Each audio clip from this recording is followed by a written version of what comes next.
Hello everyone and welcome back. In our last video, Cayenne and I introduced you to Omnis Etil, the region where the story of the Cartographer sagas begins.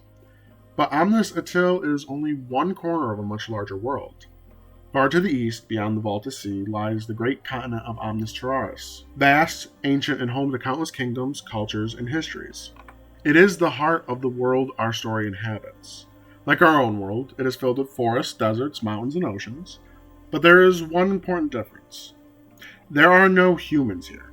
Instead, the world is shaped by 5 sapient peoples: canines, felines, avians, reptiles, and rodents. Today we'll take our first look at that world together. And rather than hearing about it from me, I think it's only fitting that we hear it from someone who calls it home. Cayenne, take it away. You'd be surprised how big the world feels when you're standing on the deck of a ship. The wind stretches out forever, the sea seems endless, and before long you begin to understand how vast Omnis really is. Like your world, it's filled with forests and deserts, mountains and oceans, and creatures that crawl, swim, and soar. But it's also different. Many have spent centuries trying to explain why our world came to be the way it is. Priests speak of blessings from the gods. Scholars argue it was simply a work of nature, that somewhere deep in our past something changed. No one has ever been able to prove who was right. Truthfully, I don't think anyone can. Maybe some mysteries aren't meant to be solved. What matters is the world those mysteries left behind. Omnis Terraris has changed hands more times than anyone can count. Kingdoms have risen, empires have fallen, and borders have been redrawn so often that I don't think anyone can honestly say who ruled what first. History has a funny way of forgetting things. What we do know is the world as it stands today. In the north lies the Isle of Varn, home to the canines. From there, the Dominion of Varn has stretched its influence across much of Omnis Terraris, planting colonies wherever it could. They tried to do the same in Omnis Etil, but for one reason or another, those colonies never truly took root. The heart of the continent belongs to the felines. Their home is known as the Grand Concordiate of Felinia, though most simply call it Felinia. It's a land of beautiful cities, grand traditions, remarkable wealth, and some of the finest art you'll ever see. But history has a way of lingering beneath the polished stone.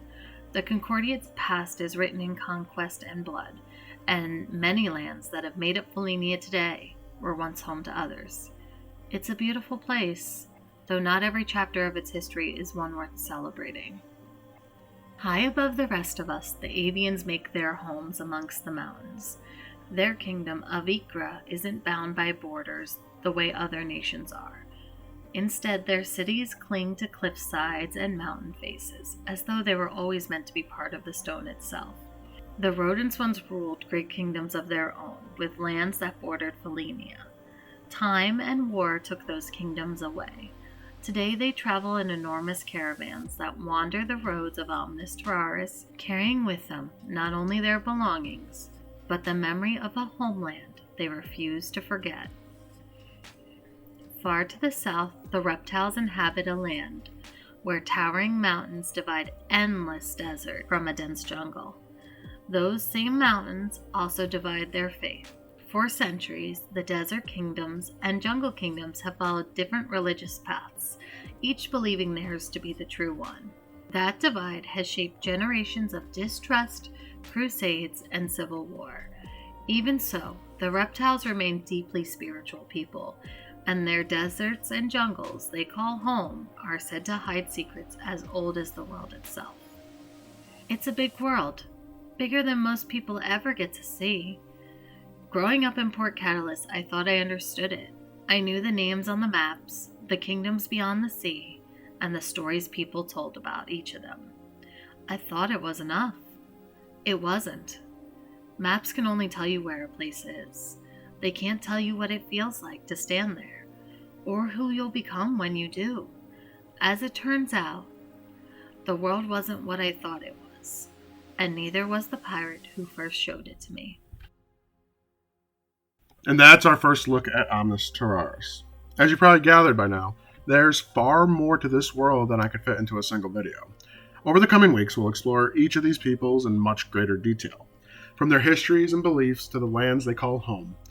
Before all its kingdoms, empires, and distant horizons, the world of the Cartographer saga isn't remembered for places alone. It's remembered for the people who leave their mark on it.